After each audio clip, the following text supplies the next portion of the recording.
आज के टाइम में जब यदि आप कुछ सामान जैसे कि टैब्स या मैकबुक जैसे चीजें नहीं रखते हैं तो शायद आपको अपने लिए कुछ काम करने की जरूरत है। अभी का फंडा है कि लेस कैन बी मोर, जो कि एकदम सही है। जैसे कम खाना मतलब ज्यादा जल्दी वेट लॉस करना, कम झगड़ा यानी सुखमयी जिंदगी। यही प्रिंसिपल को अब यदि हम अपने पैसे पर भी लगा दें तो आज की वीडियो में हम देखेंगे कि कैसे फाइनेंशियल मिनिमलिज्म आपको अमीर बना सकता है। इसलिए ये वीडियो अंत तक जरूर देखें और चैनल को सब्सक्राइब करें। आइए सबसे पहले जानते हैं कि ये फाइनेंशियल मिनिमलिज्म क्या होता है।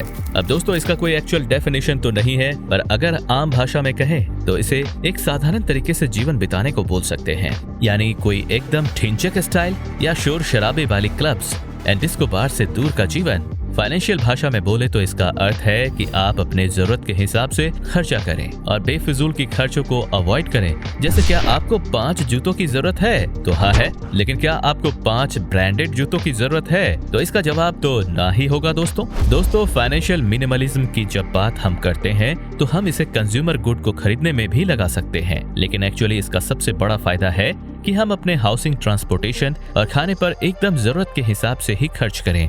एक उदाहरण के तौर पर, क्या आपको सच में वो 2000 स्क्वायर फीट वाले घर की जरूरत है? वो भी अगर आप अकेले रहते हैं तो। जहाँ तक हम एक अंदाजा लगाएं तो 2 रूम का अपार्टमेंट लेके भी आप बहुत अच्छे से आराम से रह सकते हैं और अपने कुछ पैसे भी बचा सकते हैं। अब जरा बात करें आपके बगल में खड़ी एक फैंसी गाड़ी की, तो दोस्तों 3 से 4 बार घूमने के बाद कोई भी फैंसी गाड़ी भी आम लगने लगती है, लेकिन उसकी किश्तें चुकाने के बाद बड़ी नोटिफिकेशन हमें आती ही रहती है। तो क्यों ना हम एक नॉर्मल गाड़ी खरीदें जो फिर कभी मन करे पर हम आराम से बदल सके। या यदि आप खाने की बात करें तो दोस्तों, हमें जीने के लिए खाना चाहिए, ना कि खाने के लिए जीना चाहिए। खाने पर पैसा खर्च कीजिए पर खाना बर्बाद करने पर नहीं। ये सारी बातें सुन के आपको लगता होगा कि अरे यार, ये तो कंजूसी की निशानी है। क्या ही फायदा इतने पैसे कमाने का जब उनको अपने हिसाब से खर्च ना कर सके। आखिर सोसाइटी में भी तो इज्जत कमानी है ना। लेकिन ऐसा नहीं है दोस्तों। फाइनेंशियल मिनिमलिज्म आपको कभी कंजूस नहीं बनाता, बल्कि आपके ऊपर लोगों के प्रभाव को कम कर देता है। अब जैसे कि समाज में तो लोग थोड़ा दिखावा करते हैं, यानी कि 2-3 घर, बड़ी लंबी गाड़ियां और बाहर का पिज्जा, बर्गर जैसी चीजों पर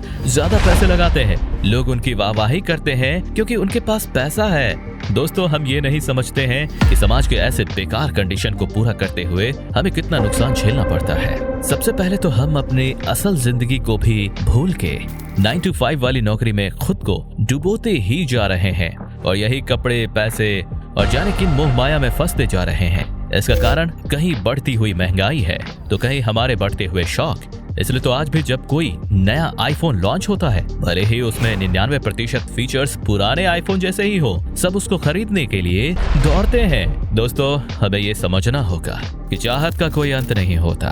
भले ही हम कितना ही पैसा खर्च कर दें और कितनी ही नई चीजें ले लें, एक ना एक इंसान जरूर होगा जो कि हमसे ज्यादा सामान खरीद के हमारे सारे खर्चे को मानो रद्दी के भाव का करार देगा। यही कारण है कि आज की दुनिया में फाइनेंशियल मिनिमलिज्म अपनाने वाले लोग ही पैसों को एकजुट कर पा रहे हैं। ऐसे लोगों को पता है कि 2 से 3 जूतों में भी उनका गुजारा हो जाएगा। दोस्तों, ऐसा नहीं है कि फाइनेंशियल मिनिमलिज्म को अपनाने के कुछ ही दिनों बाद आप करोड़पति बन जाएंगे। अमीर बनने से पहले अमीरी वाली कॉन्फिडेंस और सेटिस्फेक्शन रखना जरूरी है। अब जैसे कि यदि आप अपने 10,000 रुपए की सैलरी में से 2,000 रुपए खर्च करके भी खुश रहते हो तो आप उस इंसान से तो अमीर ही हो जो कि 10,000 रुपए कमा कर 10,000 रुपए खर्च करके भी खुश नहीं रहता। ये सब बात ठीक है, लेकिन हमें तो बैंक अकाउंट में पैसे चाहिए, है ना दोस्तों।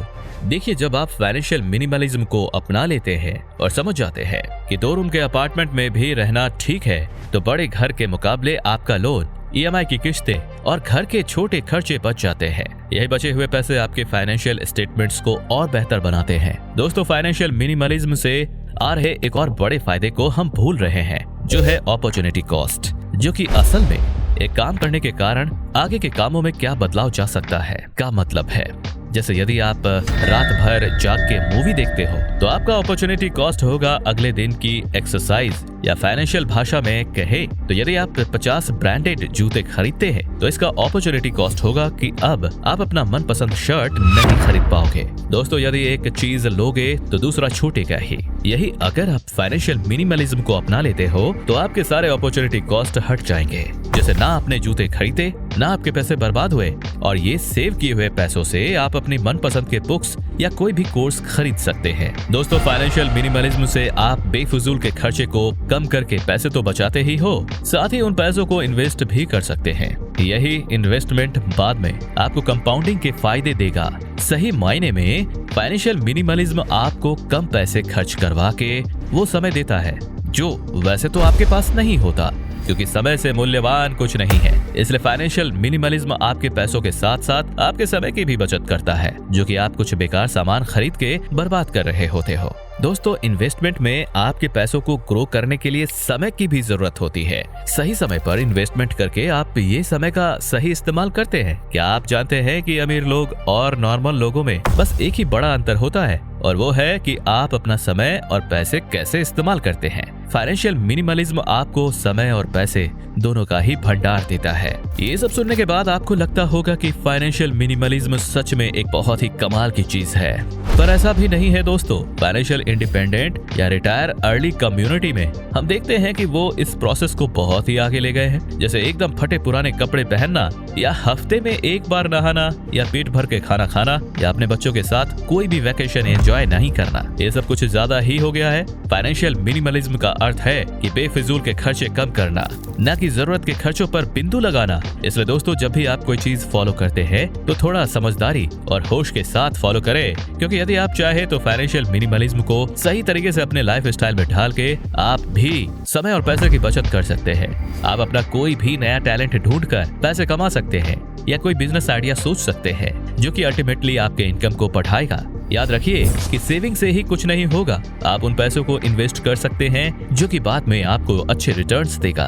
इसलिए दोस्तों, फाइनेंशियल मिनिमलिज्म को अपने दिनचर्या में लाके आप एक तो पैसे की कमाई को बढ़ाते हैं, और साथ ही ये कम्युनिज्म के मोह माया से बाहर आते हैं, जो कि बहुत ही अच्छी बात है। उम्मीद करता हूँ कि आपको ये वीडियो अच्छा लगा होगा, तो वीडियो को लाइक कर दीजिए, और चैनल पर नए हैं तो चैनल को सब्सक्राइब करके बेल आइकन को प्रेस कर दीजिए। मिलते हैं अगले वीडियो में, तब तक के लिए थैंक यू।